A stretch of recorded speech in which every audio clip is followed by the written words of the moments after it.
my name is Kenzie Quinn. I'm a former student here from HGHS, and about a year and a half ago, I was diagnosed with a pretty rare disease called gastroparesis. Gastroparesis is medically defined as a condition that affects the normal spontaneous muscle movement of your stomach. It's also called delayed gastric emptying. So basically, the food doesn't empty out of your stomach the right way. So it just kind of like sits there, and since your body doesn't want the food in your stomach to rot, it, pushes it up and makes it come out the other way. So since gastroparesis is a pretty rare disease, there's fewer than 200,000 cases in the U.S. per year. And the main causes of gastroparesis are type 2 diabetes, any damage to the vagus nerve during esophageal or stomach surgeries, or an unknown cause such as a virus. And depending on what kind of medical issue that you have, the induced paralysis, it can be temporary or long-term. So someone who has type 2 diabetes is most likely going to live out the rest of their life with this disease. So if someone gets this disease due to an unknown cause such as the virus, it can be temporary or long-term. It can, with the temporary, it could go away for years and years and years and then come back. It really just depends on the whole medical situation. All right, so this is the story about how I realized that something pretty wrong was going on with my body. So it all began on January 3rd of 2019, and I was around 107 pounds at this time.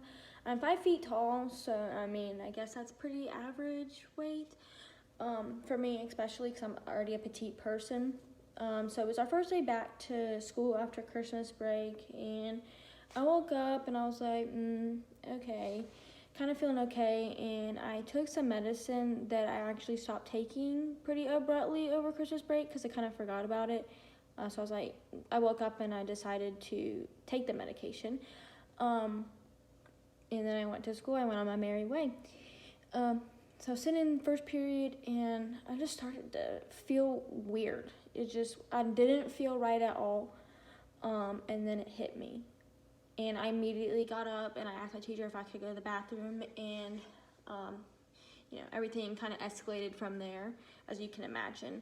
So a couple days go by, and I'm still feeling really sick and nauseated. I'm in and out of school. I'm checking out constantly, and this took a really big toll on my grades because I was missing so much school.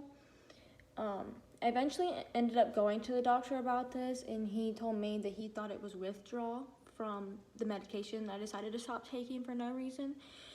And so he wanted me to try to go back onto it, but I told him that it was hurting me really badly. It hurt my stomach. It hurt my stomach really, really badly. And it just didn't make me feel good. So he prescribed me some medication to help with the nausea, and it was not working that great because for the medication to work, my nausea had to be more, down here. But the nausea I was experiencing was mostly like up here in this region. And I went back about a week or so later and told him that it wasn't working. The nausea medication was not working. It was still making me feel pretty sick. So he was like, oh, maybe it's just acid reflux. I was like, okay, whatever. You're the doctor. So he prescribes me another medication, then I go on. I stopped taking the anti-nausea medication. And the Zantac that he prescribed me to help with acid reflux didn't really work that great. I was still obviously fairly nauseated. I was still sick. Not throwing up though, but getting panic attacks where I was shaking a lot, and just overthinking, thinking, oh my God, I'm gonna, vomit. I went back to see him for a little checkup thing about a month later because he wanted to put me on a 30-day trial of the Zantac. And we found out that really wasn't working all that great. So he referred me to a GI specialist in March. When I got to the GI specialist, he talked to me about my symptoms, like what I was experiencing, like what I was doing to kind of induce the symptoms. And I really didn't know because I didn't really realize what I was doing. So he ended up taking some blood work from me. He tested me for diabetes, H. pylori, which is stomach acid that causes ulcers, and other things that could be causing the issues that I was experiencing. He ended up sending me to get some tests done. When I went to go get the ultrasound on my abdomen, they just checked to see if there was anything abnormal going on in any of my organs. And I also got a dye test that day. So the dye test was to check and see if my kidneys, liver, pancreas, gallbladder, and my spleen were all working correctly. And when I had to go in and get my stuff done, I couldn't eat the night before, I couldn't eat that morning. They gave me an IV and they put the dye in my veins. And so the reason it has to be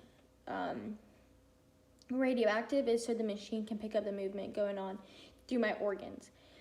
So about a week after I got the test done, I got my results back. And they said that my gallbladder was producing too much bile. So the average bile production rate is roughly around 33%, and mine was actually 77%.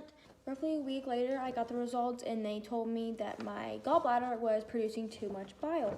So I know what you're thinking. They finally diagnosed me. Yay, something easy fix. I can either get my gallbladder taken out or be put on medication. So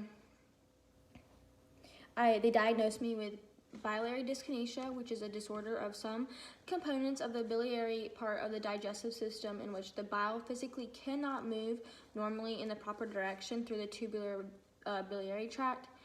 I was put on Previolite, and that was probably the worst thing I've ever ingested in my entire life. It's a powder mix that you mix into like this much liquid, and no matter how much you stir and stir and stir and stir, the powder would not dissolve, so you're like drinking chunks of powder. It was just disgusting. So I was on that for about two weeks maybe, and I just was continuing to feel sickly.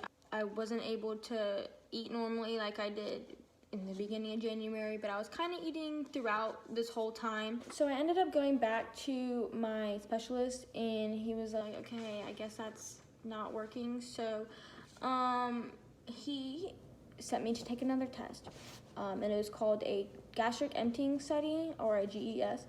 And for this test, I had to eat a radioactive egg sandwich, and I'm not gonna lie, that sandwich was probably the best thing I've ever eaten in my entire life. I had to lay on another machine, and about a week or two later, I got my results back, and I have delayed gastric emptying, which is gastroparesis, which I have now. Although at the time I didn't know that this is what I had, he ended up putting me on a liquid diet towards the middle end of May, and I had to be on a liquid diet from there until June 4th when I saw him next. So I was on a liquid diet for 2.5 weeks, and I think that was the worst 2.5 weeks of my entire life. I lost a total of 15 pounds from January, and then I really rapidly started losing weight when I was on my liquid diet. I got down to 86 pounds. When I went back to see him on June 4th, he gave me my official diagnosis, gastroparesis, and he explained to me the reason why I was misdiagnosed with biliary dyskinesia. And he told me that because no food was leaving my stomach, and since bile helps with digestion, my gallbladder was sending bile to my stomach to try to get the food to move properly, but since nothing was coming out, really nothing was helping it. He prescribed me a medication called erythromycin. It's an antibiotic, but doctors prescribe it mostly for these side effects. It helps contract the muscles in my stomach, so food can move a little bit easier. And I started off taking that 3 times a day, morning, middle of the day, and night. I'm now taking it only twice a day, morning and night, because I've gotten a lot better. I've gotten so much better. Certain foods mess my stomach up. I have to watch when I eat. I can't eat anything fried, super greasy, really fatty, and really dense. I know now what I should stay away from and what I can eat. So when we got to eat, I mostly eat grilled stuff now. I'm almost at a year and a half that I've had this disease. Towards the end of 2019, I finally hit 100 pounds again. And it was a really big accomplishment for me since at that time I was so limited to what I could eat. So I was usually just eating like lots of rice, lots of noodles, lots of soft foods, some crackers here and there. Now it's April of 2020 and I'm roughly 103 pounds. It kind of varies, but we're still trying to continue to gain weight. It is a struggle. I've had a lot of sleepless nights and extremely terrible days, but with food for me, it's all about trial and error. A lot of people have helped me cope with this issue that I have, mostly my family and my boyfriend, Noah.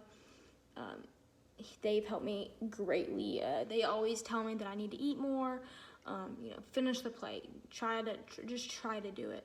This disease has been a major learning process, not only for me, but for my family as well.